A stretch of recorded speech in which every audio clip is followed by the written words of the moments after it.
नमस्कार दोस्तों, think eyes में आप सभी का स्वागत है। आज हम घटना चक्र समसामयिक करंट अफेयर्स 2023 दृष्टि पर चर्चा कर रहे हैं, जिसमें हम एक साल के करंट अफेयर्स देखेंगे। साथ ही साथ UPSC, UPPSC, MPPSC, BPSC, CGPSC, UKPSC, RAS, EPFO, APFC तथा अन्य स्टेट पीसीएस एग्जामिनेशन की तैयारी के लिए क्वेश्चंस को देखेंगे। अगर आपको ये वीडियो अच्छी लगती है तो इसको लाइक कीजिए, चैनल को सब्सक्राइब कीजिए तथा बेल आइकन बटन दबाना मत भूलिएगा। आज का हमारा टॉपिक है अंतर्राष्ट्रीय आपदाएं। माउंट मेरापी ज्वालामुखी 11 मार्च 2023 को इंडोनेशिया के जावा द्वीप पर यह ज्वालामुखी प्रस्फुटित हुआ। यह इंडोनेशिया का सबसे सक्रिय ज्वालामुखी है जो प्रशांत महासागर के रिंग ऑफ फायर में अवस्थित है। माउंट मेरापी की ऊंचाई 2911 मीटर है। यह बेसाल्ट की चट्टानों से निर्मित है। अगला है चक्रवात फ्रेडी।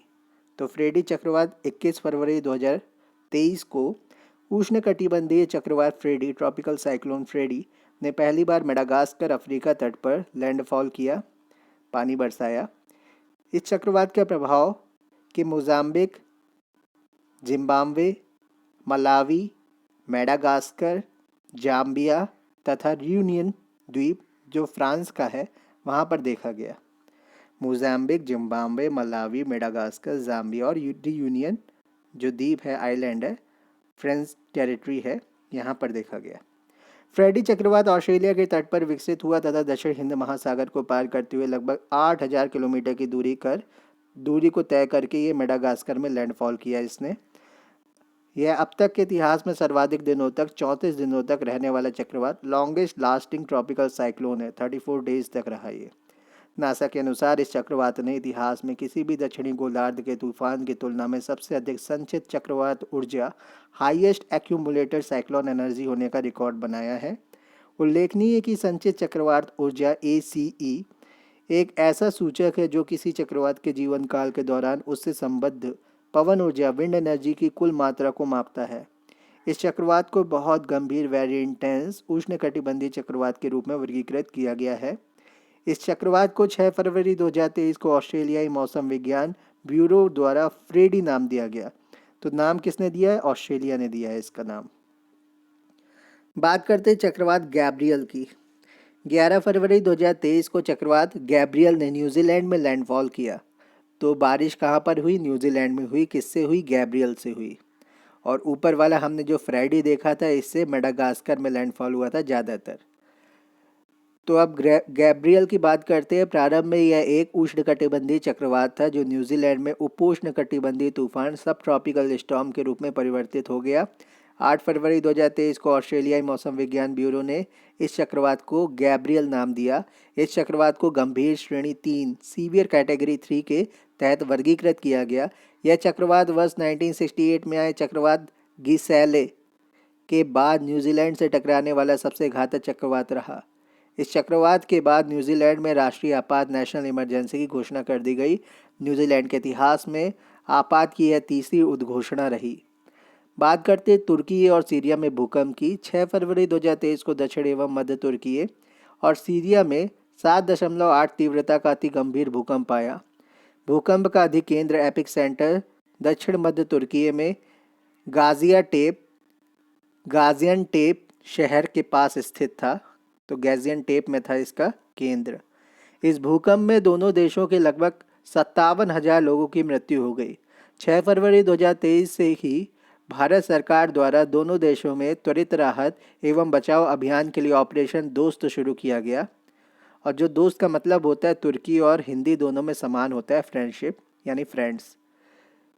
भारत ने मलबे के नीचे फंसे लोगों की पहचान के लिए गरुड़ एरोस्पेस के ड्रोन द्रोणी तथा डॉग स्क्वाड का प्रयोग किया। तो इसमें जूली था, हनी था, ये कुछ डॉग्स थे, तो उनका यूज़ किया इन्होंने। भारत ने राहत सामग्री तथा राष्ट्रीय रक्षा प्रतिक्रिया बल को भेजने के लिए C-17 ग्लोब मास्टर 3 विमान का सहारा लिया। ज्ञातव्य है कि वर्ष 2022 में रूस द्वारा यूक्रेन पर आक्रमण के दौरान भारत ने पड़ोसी देशों से भारतीय नागरिकों को सुरक्षित निकालने के लिए ऑपरेशन गंगा संचालित किया था। तो एक यूक्रेन के साथ ऑपरेशन गंगा था और उसके पहले जो कुवैत के साथ था वो भी एक ऑपरेशन गंगा था। तो कुवैत पर जब आक्रमण हुआ था सद्दाम हुसैन का, तब भारत सरकार ने जो ऑपरेशन चलाया था वो भी ऑपरेशन गंगा था। और जो अभी यूक्रेन में ऑपरेशन चलाया भारत सरकार ने, राहत ऑपरेशन, यह भी ऑपरेशन गंगा है।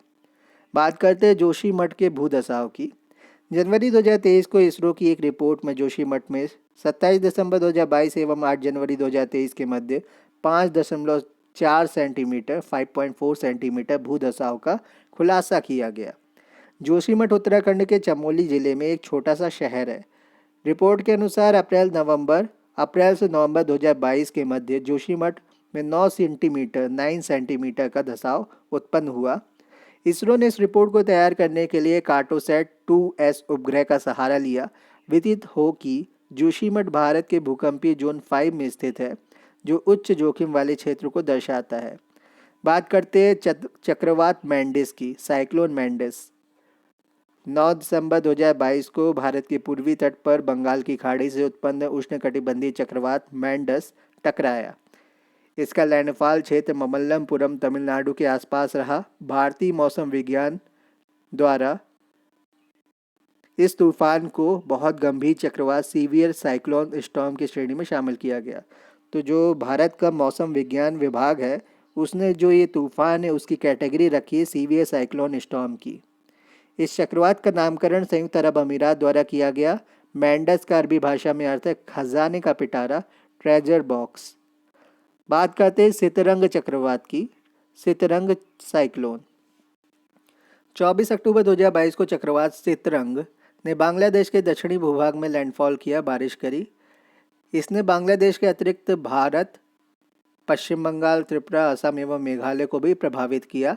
तो भारत के भाग हैं वेस्ट बंगाल, त्रिपुरा, असम और मेघालय, तो यहाँ पर भी बारिश हुई है। इस चक्रवात को सितरंग नाम थाईलैंड द्वारा दिया गया है, तो इसका नामकरण थाईलैंड ने किया है सितरंग। सितरंग का मतलब एक थाई सरनेम है, तो सितरंग जी त्रांग कहलाता है, जी त्रांग, तो ये एक थाई सरनेम है। ओके, आगे बात करते हैं स्पंज विरंजन की। जून 2022 में न्यूजीलैंड के दक्षिणी समुद्री तट पर स्पंज विरंजन, स्पॉन्ज ब्लीचिंग की घटना देखी गई। स्पंज विरंजन की अब तक की यह सबसे बड़ी घटना है। समुद्री स्पंज घने संरंध्र युक्त यानी पोरस जलीय जीव हैं। स्पंज जल की बड़ी मात्रा को शुद्ध कर सकते हैं। स्पंज को सी कुकुम्बर भी कहा जाता है, तो समुद्री खीरा भी कहते हैं इन्हें।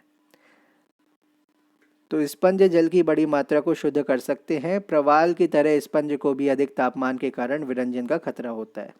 चलिए चर्चा को यहीं पे समाप्त करते हैं। धन्यवाद।